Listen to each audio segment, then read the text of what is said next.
여러분, 감람류라는 단어를 들어본 적 있으신가요? 성경에는 포도주와 함께 나오는 감람류의 의미가 크게 두 가지가 있는데요. 오늘 영상을 통해서 성경 속에서 항상 매번 나오는 포도주와 감람류의 진짜 의미에 대해서 시원하게 정리해 드리겠습니다. 오늘 제가 증거할 말씀은 초등 제14강 비유한 새 포도와 새 부대와 감람류입니다. 성경에는 포도주와 감람류의 의미가 크게 두 가지가 있는데요. 먼저는 육적인 포도주와 감람류가 있습니다. 포도주는 이스라엘 백성들이 혼인 잔치집에서 즐겨 먹었던 대표적인 음식이었는데요. 감람류는 모세의 장막에서 어둠을 밝히는 등불에 사용되었던 기름이었습니다. 이러한 육적인 특성을 빙자한 비유한 포도주와 감람류의 의미는 무엇일까요? 먼저는 비유의 답에 대한 설명을 드리겠습니다. 비유한 새 포도주의 의미는 새 계시 말씀입니다. 새 포도주를 담는 새 부대의 의미는 새 목자와 제자들이죠. 마지막으로 비유한 감람류의 의미는 증인의 증거의 말씀입니다. 왜 이와 같은 비유의 답이 나오게 되었는지 비유의 답에 대한 설명을 이어나가도록 하겠습니다. 우선은 비유 성구 누가복음 5장 37절로 39절의 말씀을 함께 읽겠습니다. 새 포도주를 낡은 가죽 부대에 넣는 자가 없나니 만일 그렇게 하면 새 포도주가 부대를 터뜨려 포도주가 쏟아지고 부대도 버리게 되리라. 새 포도주는 새 부대에 넣어야 할 것이니라. 묵은 포도주를 마시고 새 것을 원하는 자가 없나니 이는 묵은 것이 좋다 함이라. 이 말씀에 대한 배경은 이렇습니다. 초림 때 세리 출신이었던 주의 제자 레위가 예수님을 믿게 된 큰 기쁨으로 인하여서 잔치를 열게 되는데요. 그 잔치 자리에는 주의 제자들과 많은 세리들이 참석하게 됩니다. 잔칫날이다 보니 서로 음식을 나눠 먹지 않았겠습니까? 그 모습을 보고 있었던 서기관과 바리새인들이 비난을 하게 됩니다. 어찌하여 죄인들과 세리들과 음식을 나누어 먹냐는 것이죠. 이에 대해서 예수님께서 비유로 주셨던 말씀이 누가복음 5장 37절로 39절의 말씀이 되겠습니다. 내용을 보니 새 포도주를 낡은 가죽 부대에 넣는 자가 없나니 만일 그렇게 하면 새 포도주가 부대를 터뜨리게 되고 포도주가 쏟아지고 부대도 버리게 된다고 합니다. 또한 새 포도주는 새 부대에 넣어야 한다라고 합니다. 사람들은 묵은 포도주를 마시고 새 것을 원하는 자가 없다고 합니다. 여러분들은 이 말씀에 대해서 어떻게 생각하시나요? 예수님께서 포도주와 부대를 걱정하셔서 이 말씀을 하셨을까요? 아니면 사람들이 새 포도주를 원치 않는다고 하니 새 포도주를 알려주기 위해서 이 말씀을 하셨을까요? 이 의미를 이해하기 위해서는 먼저 비유한 포도주의 의미가 무엇인지, 비유한 부대의 의미가 무엇인지를 알아봐야 하겠습니다. 먼저는 비유한 포도주는 그 육적인 특성이 포도나무에서 나는 포도를 통해서 얻게 되는 것입니다. 비유한 포도주의 의미를 이해하기 위해서는 이 포도주가 나오는 비유한 포도나무에 대해서부터 알아봐야 하겠는데요. 요한복음 15장 1절의 말씀을 가서 보니 예수님께서는 자신을 가리켜서 참 포도나무라고 표현하고 있습니다.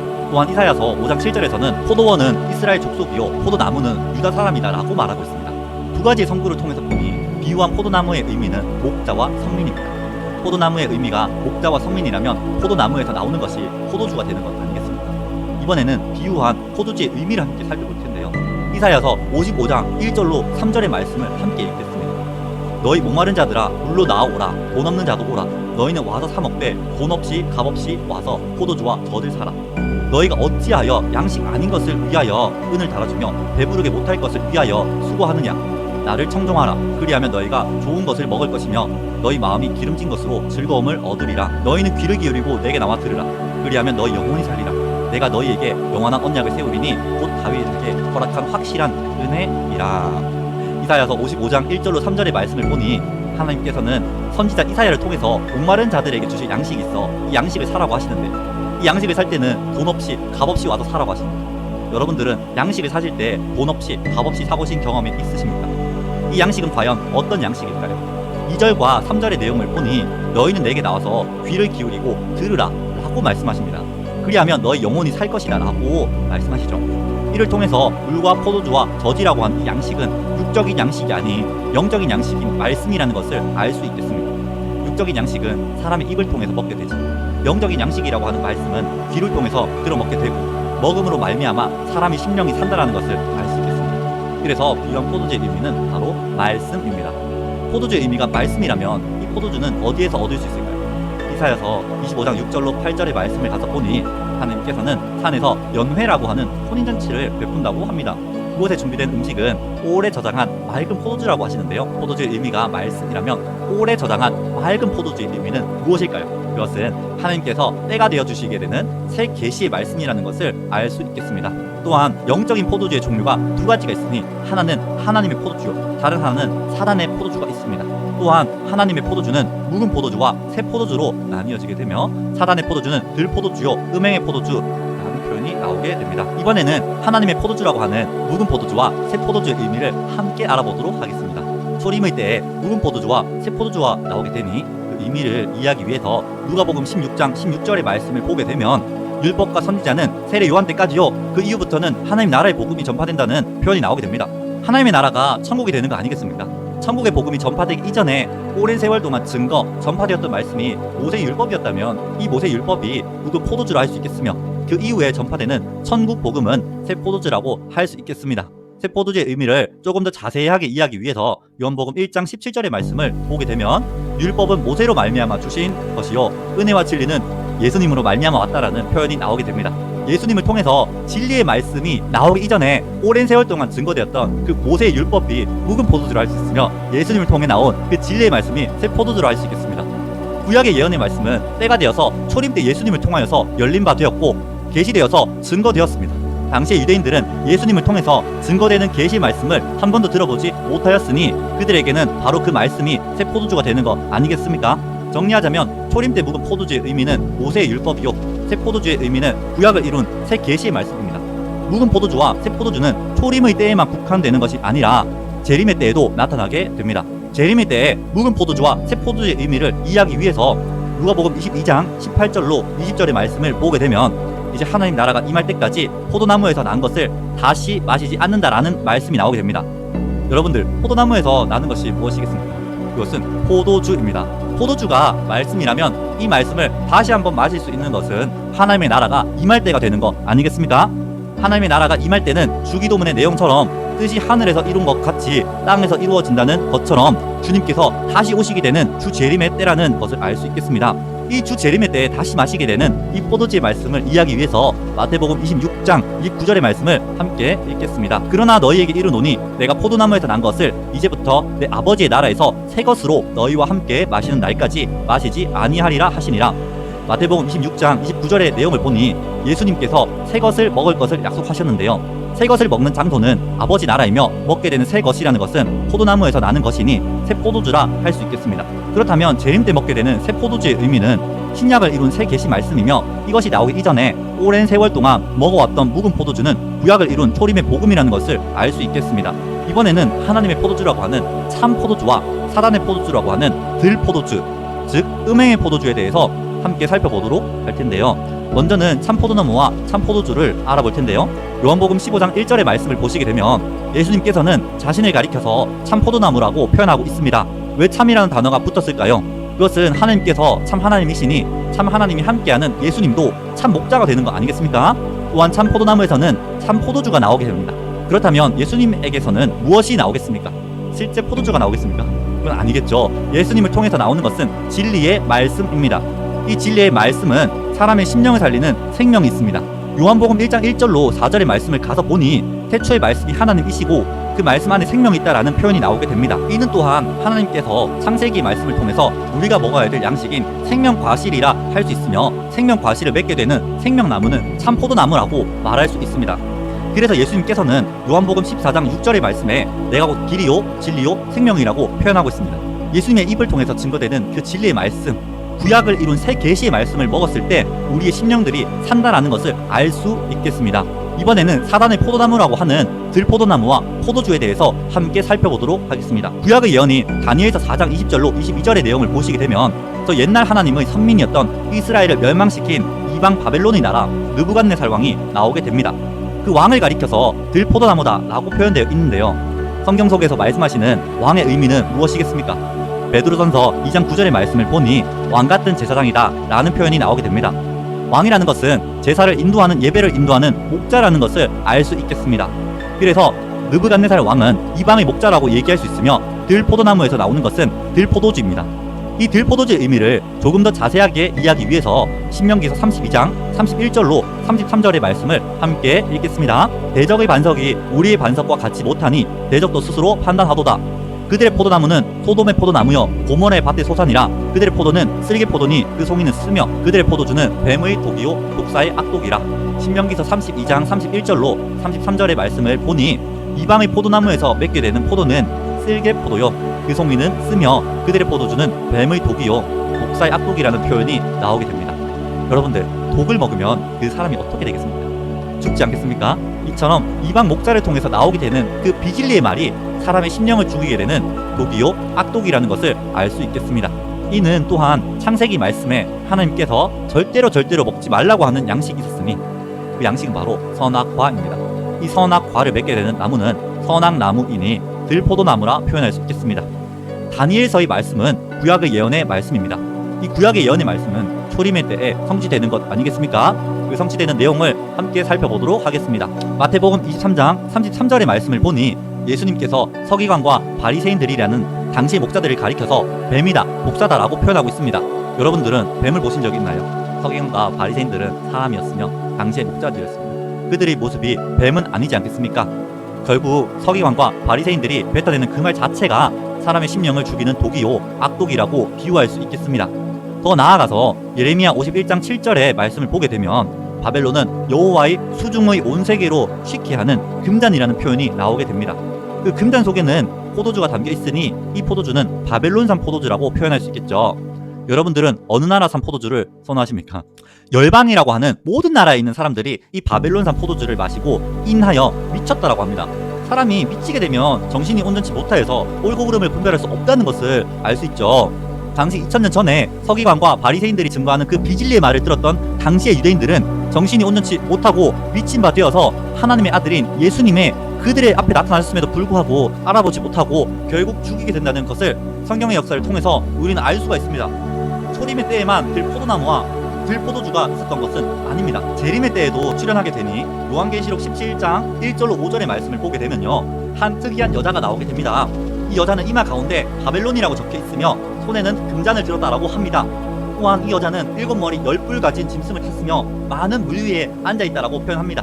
여러분들은 이런 여자를 본 적 있나요? 과연 예언서 속의 여자의 의미는 무엇일까요? 갈라디아서 4장 19절의 표현을 보게 되니 사도 바울은 내가 너희를 위하여서 해산하는 수고를 한다 라는 표현이 나오게 되고요, 고린도전서 3장 2절의 표현을 보게 되면 내가 너희를 저주로 먹이고 바보로 하지 아니한다 라는 표현이 나오게 됩니다. 여기에서 여러분들에게 질문 한 가지 드려보도록 하겠습니다. 사도 바울은 남자입니까 여자입니까? 남자죠. 저도 남자입니다. 사도 바울은 남자임에도 불구하고 해산하는 수고를 한다, 너희를 저주로 먹인다라고 합니다. 이는 육적으로는 남자지만 영적으로는 말씀의 씨를 받아서 영적인 자녀를 낳게 되고 양육하는 목자라는 것을 알 수 있겠습니다. 하지만 이 여자는 일반 여자가 아니고 일반 목자가 아닙니다. 음녀입니다. 음녀는 음행한 여자를 말하는 것 아니겠습니까? 음행했다는 것은 하나님과 교제한 것이 아니라 사단의 신과 교제했으니 이 음녀는 하나님의 목자가 아니요 사단의 거짓 목자라는 것을 알 수 있겠습니다. 또한 이 음녀는 손에 금잔을 들고 있고 그 안에는 음행의 포도주가 담겨 있다고 합니다. 그 음행의 포도주는 거짓 교리요 주석의 말입니다. 주석이라는 것은 풀주자의 풀석자로서 주석, 성경이 이럴 것이다 저럴 것이다 라고 하는 그런 사람들의 나름의 생각들과 해설이 들어가 있는 성경 해설서입니다. 하나님도 한 분이시요 예수님도 한 분이시요 천국도 한 곳이요 성경도 한 권 일치인데 이 주석이라는 책을 보게 되면 어느 것이 하나님의 참뜻인지를 알기가 너무 어렵습니다. 또한 이 음녀가 7머리 10뿔 가진 짐승을 탔다라고 하니 이 짐승은 주 재림의 때에 출현하게 되는 멸망자입니다. 또한 이 음녀가 앉아있는 많은 불이라는 것은 요한계시록 17장 15절의 말씀을 보게 되니 백성과 무리와 열국과 방언이라고 합니다. 백성과 무리와 열국과 당원들은 오늘날 전통교인과 전통교단들임을 알 수 있겠습니다. 이 음행의 포도주를 조금 더 이해하기 위해서 요한계시록 18장 2절로 3절의 말씀을 보시게 되면 바벨론이라고 하는 큰 성이 출현하게 됩니다. 이 바벨론 성은 귀신의 처소요 각종 더럽고 가증한 새의 모이는 곳이 되었다고 합니다. 성경에서 새라는 것은 영을 의미한다고 했죠. 이 바벨론 성에는 하나님의 성령, 깨끗한 영이 함께하는 것이 아니라 사단의 악령이요 더러운 영들이 모이는 곳이 바벨론이라는 것을 알 수 있겠습니다. 또한 바벨론에서 나오게 되는 그 음행의 포도주로 인하여서 만국이 무너졌으며 땅의 왕들이라고 하는 목자들도 음행했다라고 말씀하십니다. 바벨론산 음행의 포도주는 사람의 심령을 죽이는 거짓 묘리요 주석의 말이라는 것을 알 수 있습니다. 더 나아가서 이 3절에서는 바벨론의 복수로 인하여서 만국이 미혹을 당했으며 심지어 마귀와 결혼까지 했다라고 말씀하십니다. 우리는 신랑 대신 예수님과 결혼해야 되는 거 아니겠습니까? 하지만 만국이 마귀와 결혼했다라고 합니다. 여러분은 이 만국 가운데 들어가 있지 않습니까? 하나님과 예수님께서 이 말씀을 우리들에게 주신 것은 재림 때에 절대로 먹지 말아야 될, 경계해야 될 이 음행의 포도주를 알려주시기 위해서 말씀해 주셨다는 것을 반드시 아셨으면 좋겠습니다. 지금까지 알아보았던 말씀을 중간 정리해 보도록 하겠습니다. 초림의 때 우리가 먹어야 될 새 포도주의 말씀은 구약을 이룬 새 계시 말씀으로 하늘 복음입니다. 새 포도주의 말씀이 나오기 전에 오랜 세월 동안 먹었던 그 묵은 포도주는 모세 율법입니다. 초림 때 절대로 먹지 말아야 할 사단의 음행의 포도주는 바리새인과 제사장이 주는 말입니다. 중요한 것은 저와 여러분들이 살아가고 있는 이 재림 때가 되는 거 아니겠습니까? 재림 때 우리가 반드시 먹어야 될 새 포도주의 말씀은 신약을 이룬 새 계시 말씀이요, 요한계시록 10장의 표현을 보니 하늘에서 내려오는 한 천사가 펴놓인 작은 책이라고 하는 계시 말씀을 가져오게 됩니다. 새 포도주의 말씀이 나오기 이전에 오랜 세월 동안 먹어왔던 묵은 포도주는 구약을 이룬 초림의 복음이요, 오늘날 저와 여러분들이 반드시 경계해야 할 음행의 포도주는 사단의 목자가 주는 비진리요 주석의 말이라는 것을 반드시 알아야 하겠습니다. 자, 이번에는 포도주를 담게 되는 부대의 의미에 대해서 함께 살펴보도록 하겠습니다. 부대라는 것은 그 육적인 특성이 대나 가죽, 종이로 만든 큰 자루로서 양식을 담는 도구라 하겠습니다. 이 비유한 부대의 의미를 이해하기 위해서는 사도행전 9장 15절의 말씀을 본 바 예수님께서는 사도 바울을 가리켜서 이 사람은 나 예수의 이름을 이방인과 임금들과 이스라엘 자손들 앞에 전하기 위하여 택한 나의 그릇이다라는 표현이 나오게 됩니다. 여러분들의 집에도 많은 그릇이 있는 것 아니겠습니까? 그렇다면 사도 바울이 실제 그릇이었습니까? 그것은 아니었죠. 육적인 양식을 그릇에 이렇게 담듯이 하나님의 말씀이라고 하는 양식을 사도 바울의 마음 가운데 담았으니 그 사도 바울이 또한 그릇이라 비유할 수 있겠죠. 비유한 부대의 의미는 사람의 마음입니다. 이 영적인 부대는 두 종류가 있으니 하나는 낡은 부대요, 하나는 새 부대가 있습니다. 초림의 때 낡은 부대와 새 부대의 의미를 함께 살펴보도록 하겠습니다. 자, 부대의 의미를 알기 위해서는 부대 속에 담기게 되는 포도주의 의미를 이해한다면 쉽게 이해할 수가 있는데요. 누가복음 5장 37절로 39절의 말씀을 본 바 초림 때 묵은 포도주는 모세의 율법이요, 새 포도주는 구약을 이룬 새 계시 말씀입니다. 모세의 율법이 묵은 포도주라면 이 묵은 포도주를 담고 있는 사람들이 낡은 부대가 되는 거 아니겠습니까? 초림 당시에 낡은 부대의 실체는 당시의 제사장들입니다. 그렇다면 구약을 이룬 새 계시의 말씀이 새 포도주라면 이것을 담고 있었던 사람들이 새 부대가 되는 거 아니겠습니까? 초림 때 새 부대의 실체는 예수님과 제자들입니다. 예수님과 제자들은 새 부대가 되어서 구약을 이룬 새 계시의 말씀을 담고 있었습니다. 하지만 본인들만 갖는 것이 아니라 알지 못하는 사람들에게 알려줘야 되는 것 아니겠습니까? 그 계시의 말씀이 당시에 제사장들에게 증거 전파되었을 때 당시의 제사장들의 마음과 심령이 낡고 부패해져 있었더라면 이 계시의 말씀을 감당하지 못하고 무대가 터지게 되며 포도주도 쏟아지게 된다는 것을 알 수가 있겠습니다. 또한 예수님과 제자들만이 초림 때 새 부대였던 것은 아니었습니다. 대표적으로 바울이라는 사람이 있었으니 빌립보서 3장 4절로 9절의 말씀을 보시게 되면 이 바울은 율법의 의로는 흠이 없었고 열심으로 교회를 핍박하는 자였다라고 얘기하고 있습니다. 오랜 세월 동안 귀하게 여겼었던 그 모세의 율법을 배설물처럼 버렸다고 말씀하고 있습니다. 오랜 세월 동안 귀하게 여겼던 이 모세의 율법이 묵은 포도주를 할 수 있겠으며 예수님을 알게 된 그 지식, 그 계시의 말씀이 새 포도주를 할 수 있겠습니다. 우리는 바울의 삶을 통해서 내가 지금 듣고 있는 이 말씀이 묵은 포도주의 말씀인지 새 포도주의 말씀인지 구분해야 되고, 새 포도주의 말씀이라면 이 새 포도주의 말씀을 담을 수 있는 낡은 부대가 아니요 새 부대가 다 되었으면 좋겠습니다. 재림의 때에도 낡은 부대와 새 부대가 출현하게 됩니다. 이 의미를 알기 위해서 요한계시록 10장 1절로 2절의 말씀을 보게 되면 하늘에서 한 천사가 펴놓인 작은 책을 들고 온다라고 합니다. 펴놓인 걸 보니 계시책이 되는 거 아니겠습니까? 이 계시책이 새 포도주입니다. 새 포도주인 이 열린 계시책을 받아 먹는 사람이 나오게 되니 8절에서 10절의 내용을 본 바 요한이 펴놓인 작은 책을 이 천사를 통해서 받아 먹게 이렇게 됩니다. 그렇다면 이 요한은 새 포도주인 계시 말씀을 받는 새 부대라 할 수 있겠죠. 하지만 혼자만 이 말씀을 가지고 있는 것이 아니라 알지 못하는 사람들에게 또한 전해야 되는 것 아니겠습니까? 11절의 말씀을 가서 보니 백성과 나라와 방언과 임금들에게 다시 예언한다고 말씀하십니다. 백성과 나라와 방언과 임금들이 이 요한이라고 하는 목자를 통해서 계시의 말씀을 전해 듣는다면 이들 또한 새 부대라 얘기할 수 있겠죠. 새 부대의 출현에 대해서 요한계시록 5장 9절로 10절에서는 새 노래가 불린다라고 합니다. 새 노래의 내용을 들어보니 예수님의 피로 산 나라와 제사장들이 출현하게 됩니다. 예수님의 피는 무슨 의미일까요? 누가복음 22장의 내용을 보니 예수님께서는 제자들과 유월절을 기념하시면서 포도주가 담겨있는 잔을 드시고 이 잔은 내 피로 세우는 새 언약이다라고 말씀하고 있습니다. 결국 예수님의 피라는 것은 새 포도주임을 말하고 있고요. 이 새 포도주를 먹게 되는 족속과 방언과 백성과 나라 가운데서 나오는 사람들이 하나님의 나라와 제사장이라는 것을 알 수 있겠습니다. 재림의 때에 낡은 부대와 새 부대의 실체를 함께 알아보도록 하겠습니다. 이것을 알기 위해서는 부대에 담기게 되는 포도주를 알면 될 텐데요. 재림 때 묵은 포도주는 구약을 이룬 초림의 복음이요, 새 포도주는 신약을 이룬 새 계시 말씀입니다. 구약을 이룬 초림의 복음이 묵은 포도주였다라면 이것을 담고 있었던 낡은 부대는 오늘날 전통교회의 목사들이라고 할 수 있죠. 또한 신약을 이룬 새 계시 말씀이 새 포도주라면 새 포도주를 담고 있었던 새 부대는 누가 되겠습니까? 하지만 알지 못하는 사람들에게 또한 전해야 되는 것 아니겠습니까? 이들을 통해서 전통교회 목자들이 계시의 말씀을 받았을 때 그 마음과 심령이 낡고 부패해져 있었다면 이 계시의 말씀을 감당하지 못하고 부대가 터지게 되면 포도주도 땅에 쏟아진다는 것을 알 수 있겠습니다. 전해드린 말씀을 중간 정리해 보겠습니다. 초림 때 새 부대의 실체는 예수님과 제자들입니다. 또한 낡은 부대는 당시에 제사장들이며 재림의 때 낡은 부대는 오늘날 전통교회의 목자들이라고 할 수 있겠습니다. 지금까지 비유한 포도주의 의미와 포도주가 담기는 비유한 부대의 의미를 함께 살펴보았습니다. 이번에는 비유한 감람류의 의미를 살펴볼 텐데요. 먼저는 비유성구 요한계시록 6장 6절의 말씀을 함께 읽겠습니다.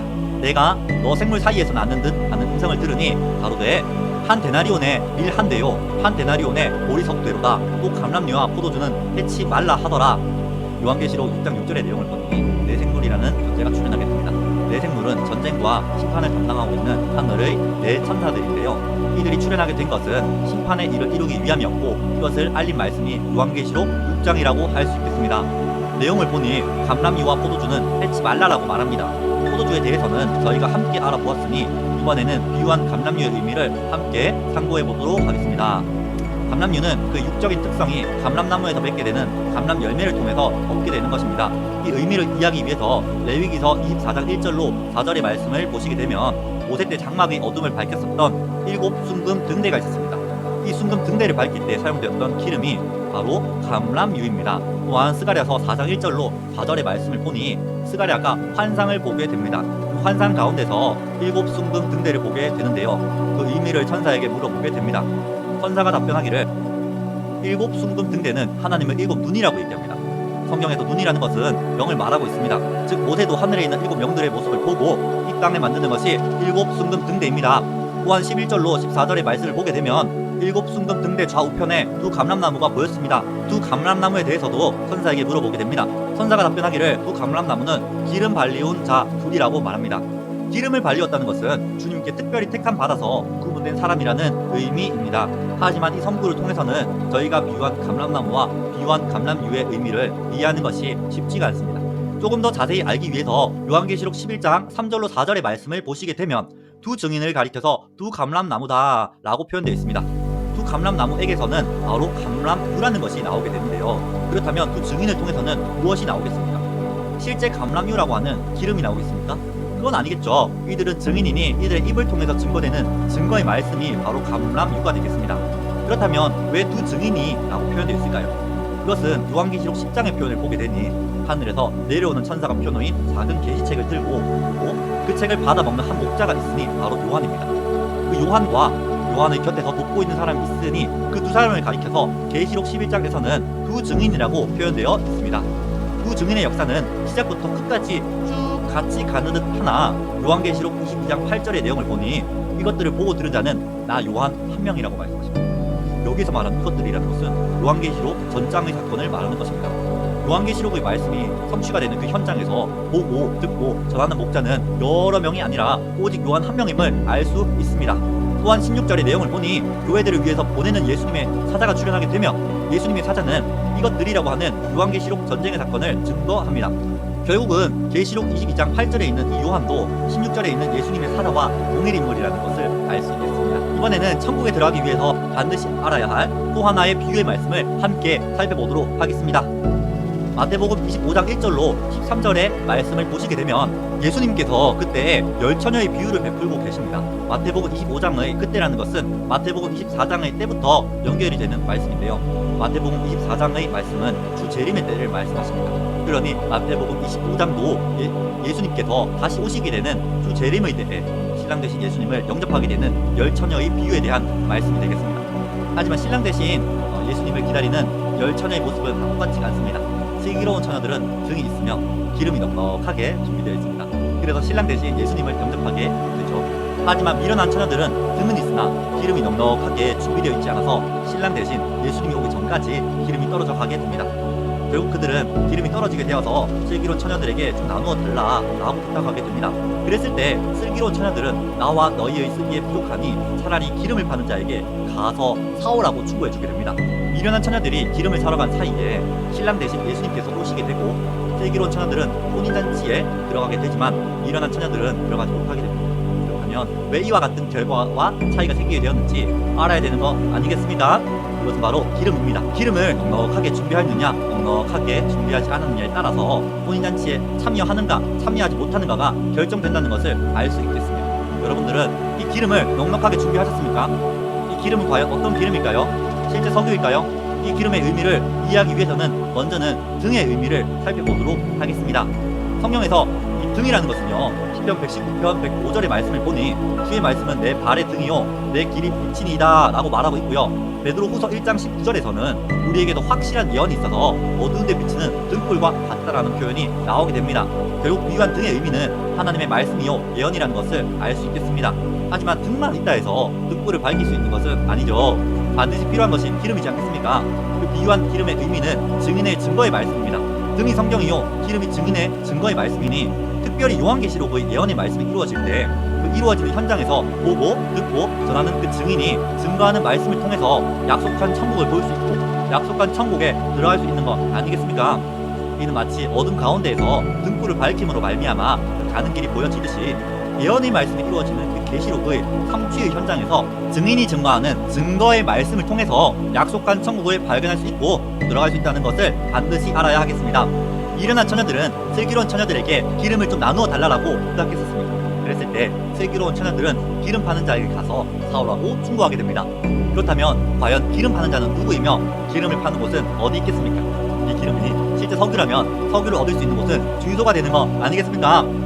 예수님께서 주유소를 알려주기 위해서 이 비유의 말씀을 하신 것은 아닙니다.